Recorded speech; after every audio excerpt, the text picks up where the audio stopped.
Chief Weather Weenie and meteorologist Serena Arnold here. Let's talk about some more weather specifics. We can look at the HRRR forecast model this morning, though I really want to see the 12Z run, which isn't going to be available for another hour, so I'll do another update tonight talking about some more specifics of that. But let me give you some general information. I'm going to go through state by state and kind of places in the state, showing you the timing of what's going on. So let's go.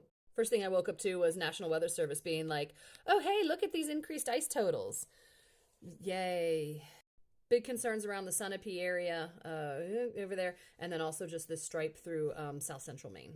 Winter storm warnings are the pink here are now in place. The blues surrounding it are winter storm watches. And it's funny, I'm like one of those one little white counties there that's where it's just going to be rain. Winter storm watches here a little bit on the southern end for the snow you're going to see in the beginning of this, but then notice all these flood watches as well we have along coastal and eastern areas. This is the QPF forecast. The two main areas are concerned of like the Maine coast here, and then also notice that part in southern Connecticut. That bright red here correlates to between 3 and 4 inches of rain. Now, despite that, the river flood gauges are actually, the forecasts are not too bad. Yellow is they're expecting to get near flood stage, and you just see like one in there that they're forecasting to get to minor flood stage, which is a good sign despite the amount of rain we're going to get.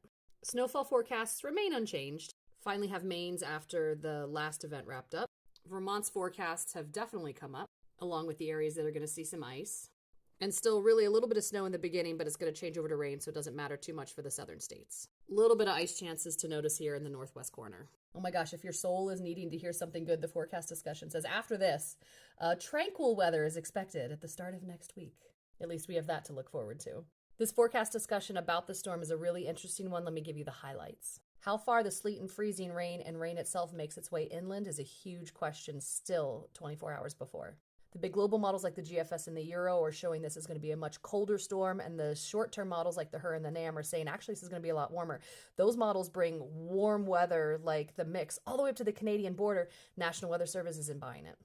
They say the global models are better equipped to handle a system like this, and they're trusting them more. But they're bringing icing all the way to the coastline, and they think that's a stretch too, so they've pulled it back there. This is the amazing value of the National Weather Service. You can't just trust model data. They certainly say it's possible. It's just they're trying to figure out how to pin this thing down. Global models still bring above freezing temperatures all the way up to the mountains. And even if you get a change to rain, it's cold on the backside of this. Is probably going to change to snow again at the very end. I've gone to the Boston forecast discussion as well just because I'm concerned about the flooding there. 80% chance of minor flooding on the Patuxent and a 40% chance of moderate flooding. Woods River at Hope Valley has an 85% chance for minor flood and a 50% chance of moderate. And I quote them, less than ideal for those who have dealt with these repeat rain events all winter long. They also say, believe it or not, we'll have some minor snow accumulations around an inch or two north of Route 2. As the storm rolls in tonight and Saturday morning, it's going to be warmer above us than it is down here. It's cold out there this morning. That's going to lead to freezing rain and ice accumulation starting around midnight and ending mid-Saturday morning with ice accumulation a few hundredths of an inch to a tenth, likely leading to hazardous travel. We've hosted a winter weather advisory. That's why they've come so far south in collaboration with all the other forecast offices around here for late tonight through Saturday morning. I'll go into more timing of that ice for the other locations too in a second. And then Saturday afternoon into Sunday, don't forget it's going to get windy behind this. Let's head to the HRRR. Even though they think it's slightly too warm, I love its granularity, and let's talk about a few specific locations.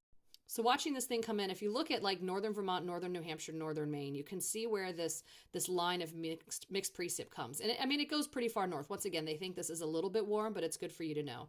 If you're in central locations, I want you to take a look at how you're looking. You get snow, and then we're going to go to mix, and then on the back side of this, these areas, they're going to have snow come in afterwards. So if you're like a central Vermont, New Hampshire, Maine, you're looking at rain, snow, rain for sure. If you're in the southern parts of these states, don't forget, we're seeing a little bit of some ice accumulation here in the southern locations when this begins. So if you're going to be traveling late tonight or early tomorrow morning, that's going to be kind of gross and yucky. This line doesn't start to move north here until about 13, 14, 15 Z.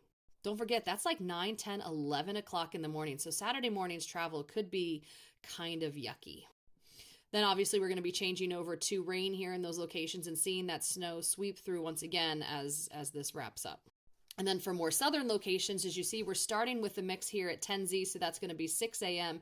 It does shift over to rain pretty quickly, and I'm expecting rain to be heavy at times, especially noticing this line is going to be coming through. Totally wouldn't be surprised if you have some embedded thunderstorms and stuff like that. This is 2Z on Sunday, so this is going to be 10 p.m. on Saturday night. Snow on the backside of this is going to make it down to about the Mass Connecticut border. So keep that in mind if you're traveling late on Saturday, early Sunday. And because I really hate ice and freezing rain, let me show you some specifics on the timing of that for the entire New England area. All right, so we're going to go ahead and play through this. Starting to see, this is 8, 9, 10 Z. So, 4, 5, 6 a.m. Starting to see some ice accumulating here in the southwestern part of Massachusetts.